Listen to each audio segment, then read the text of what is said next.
Okay. So Google Meet, if you haven't used Google Meet yet, it's just like Zoom. It's like all the others. But there's some different things about it, and I'm going to just walk you through how Google Meet works. So it's going to connect you in the meeting in a browser tab. So you'll get connected in through the browser, and then you'll see this little bullseye. That's how you know which tab the meeting is on. So if you're like me and you have a million tabs open, look for that bullseye.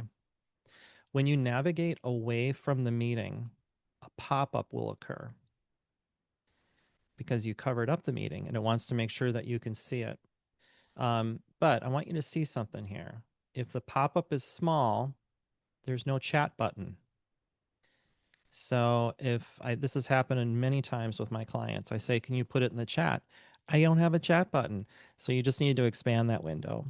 And then chat's right here.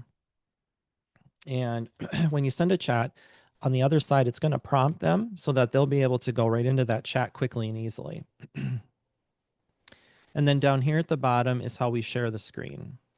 And a little tip here, always do entire screen.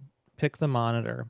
If you just share a tab with me or a certain window and then there's a pop-up like warning, I won't see it. So it's important to do the whole screen if you can. There's a quick tutorial on Google Meet. I'm Nick Rusted, CEO of First Contact and Core Tactic. Please let me know if you need assistance.